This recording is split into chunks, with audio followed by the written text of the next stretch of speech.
All right, Virgo, sit with this one. Anna here, and you're at Virgo, because what arrived today has a different energy from anything we've sat with recently. It's not warm, it's not soft. It has the specific temperature of something that's been kept underground for too long, and underground things, when they finally surface, don't arrive gently. They arrive the way roots arrive, through concrete. The way truth arrives when it's been compressed past the point of containment. I'm going to tell you what's coming out, what it means, and what someone is trying to do about it now that they realize the ground is shifting beneath them. Take what resonates, leave what doesn't. If your jaw just tightened, subscribe, because this is exactly the kind of thing we don't look away from here. So let's move. Something has been living in the dark, not metaphorically. In the actual specific dark of someone's withheld interior, held deliberately below the surface of what they were willing to show you, below the version of themselves and this situation they were willing to let you see. Whew, it has been there the whole time, while they smiled, while they spoke, while they constructed the version of events they offered you, the version with certain rooms left out, certain doors locked, certain windows painted over so the light couldn't get through and the outside couldn't see in. While you were taking the offered version at face value, because why wouldn't you? Because the offered version had enough texture to seem complete, the actual version was running on a parallel track, existing alongside everything visible, informing things in ways you sensed but couldn't name. That sensing, that low grade awareness of something slightly off register, something present but unlocatable that was not paranoia. That was accurate. You were reading something real, something that refused, even in its concealment, to be entirely invisible to someone paying the kind of attention you pay. The concealment is ending.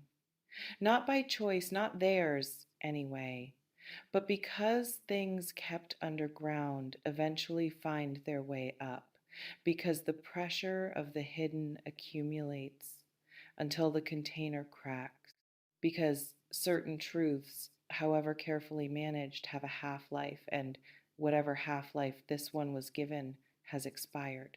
What is coming out? Not everything at once. Secrets rarely surface in tidy, complete confessions, they leak first. In inconsistencies, small ones, the kind that seem insignificant in isolation but form a pattern if you have the patience to collect them.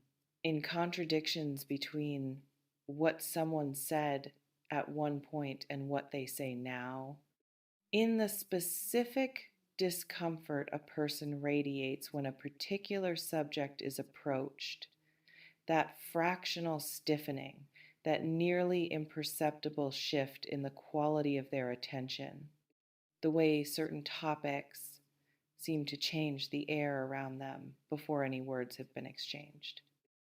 You may have already begun collecting these inconsistencies without consciously labeling them as such. The mind does this without instruction catalogs, anomalies, stores discrepancies, maintains a running file of things that didn't quite fit even when the conscious self has decided to take the offered version at face value. The file exists, it has been building. What is coming will open the file, will provide the interpretive frame that makes the pattern visible, that takes what seemed like isolated oddities and reveals them as components of something deliberately constructed, something that was always pointing in a direction you were not supposed to see. The direction is toward you. It has always been toward you.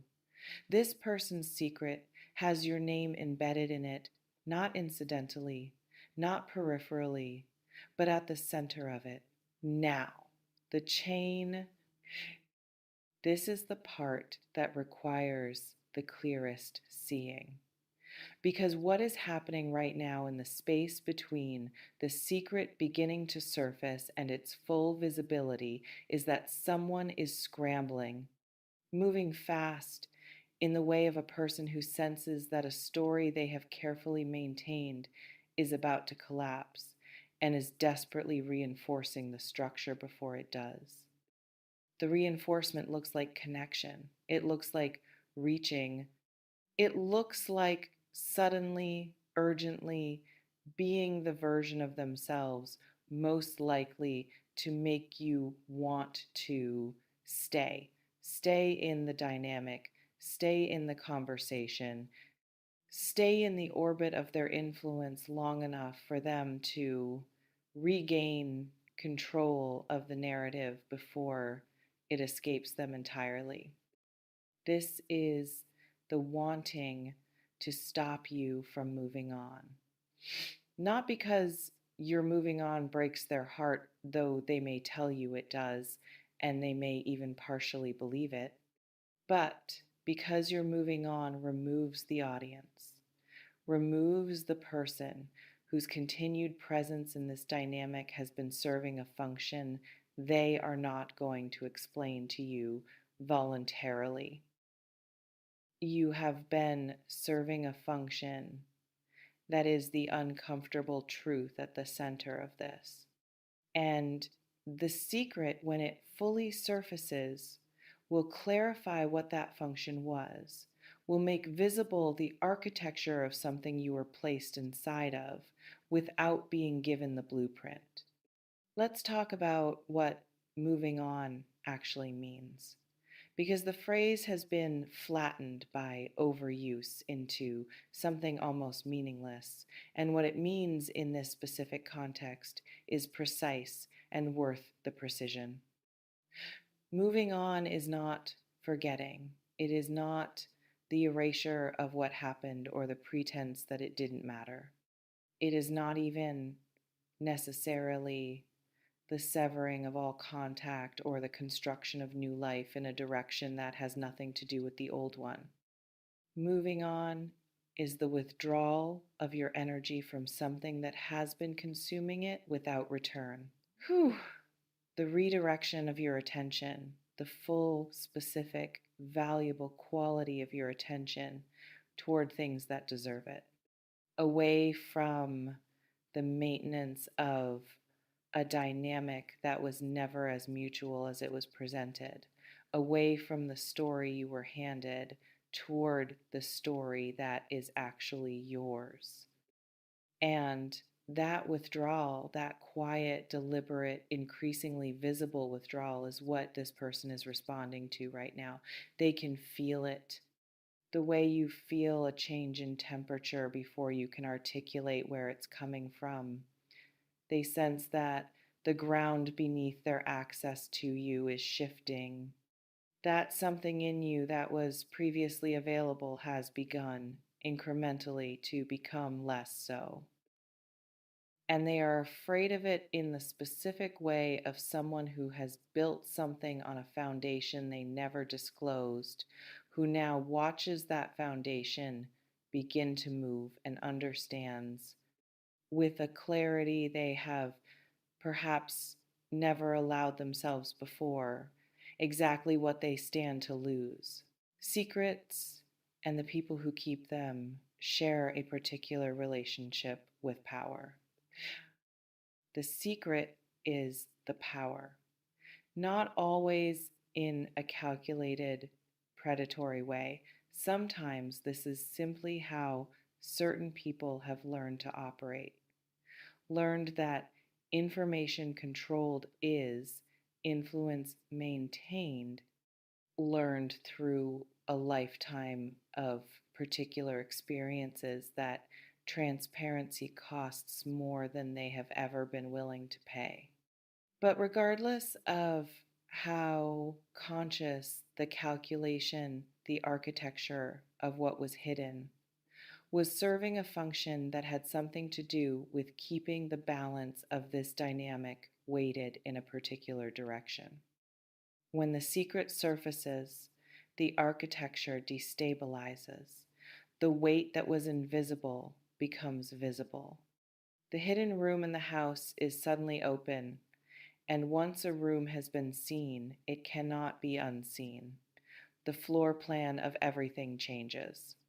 The way you understand the space you have been moving through, the way you navigate the relationship between you, all of it is reorganized by the single fact of the hidden thing now being known.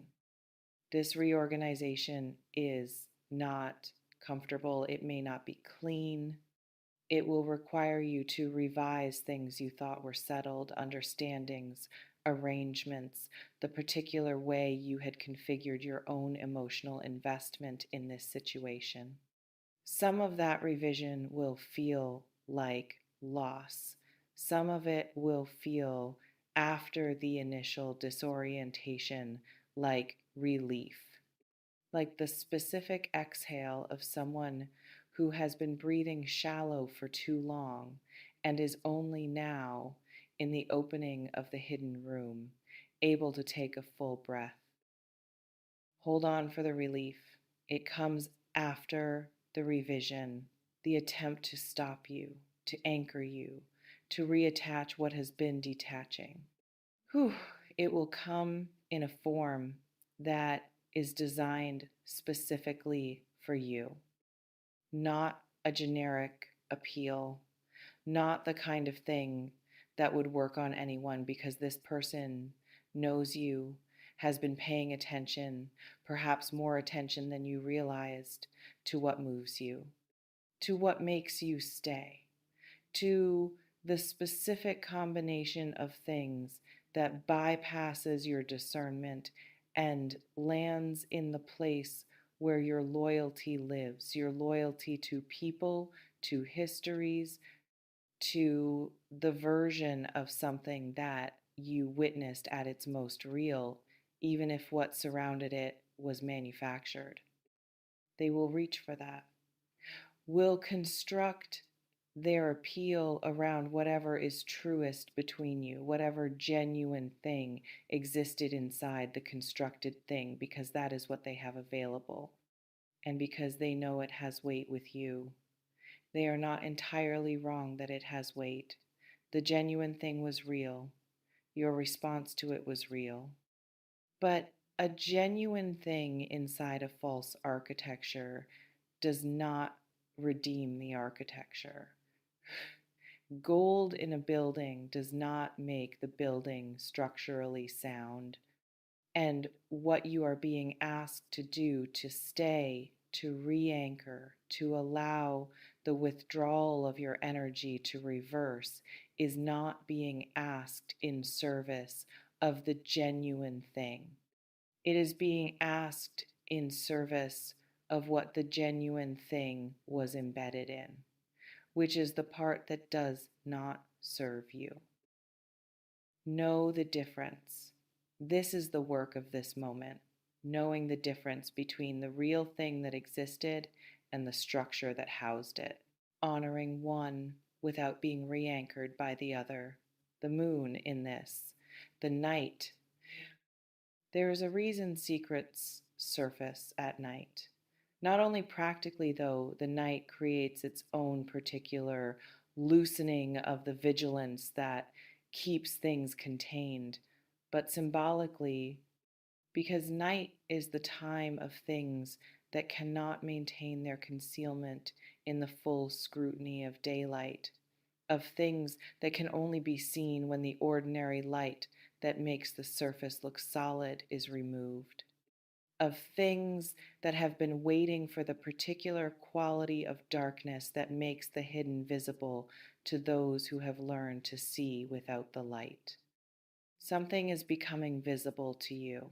Whew. In the particular darkness of this moment, in the specific quality of whatever is surfacing between you and this person, and the situation they built something is revealing its actual shape. Not the shape you were shown, the shape it was. Let it be fully visible before you decide anything. Let the night do its complete work before the morning comes in and makes everything look tidy again. Because mornings have a way of restoring surfaces, of making the revealed thing seem smaller than it was in the darkness, where it finally became legible. What you see tonight, what is surfacing now, is the accurate version. Remember it in the morning. You are not being asked to be hard, not being asked to close in ways that make you into something you are not being asked to abandon your capacity for generosity or your understanding that people are complicated and secrets are often kept from fear rather than malice. You are being asked to be clear. Clear about what you saw when the hidden room opened. Clear about the difference between the genuine thread and the false architecture around it. Clear about what your energy deserves, what quality of exchange, what degree of honesty, what kind of foundation, and whether what is being offered, even in its most appealing and most urgent form, meets that standard. The chain they are reaching for, the one they are hoping to loop back around, the movement they can feel happening in you is made of something. And that something, in the light of what is surfacing, is visible now. For the first time, perhaps visible. Look at what the chain is made of, Virgo. Look at it clearly, without flinching, without the softening that loyal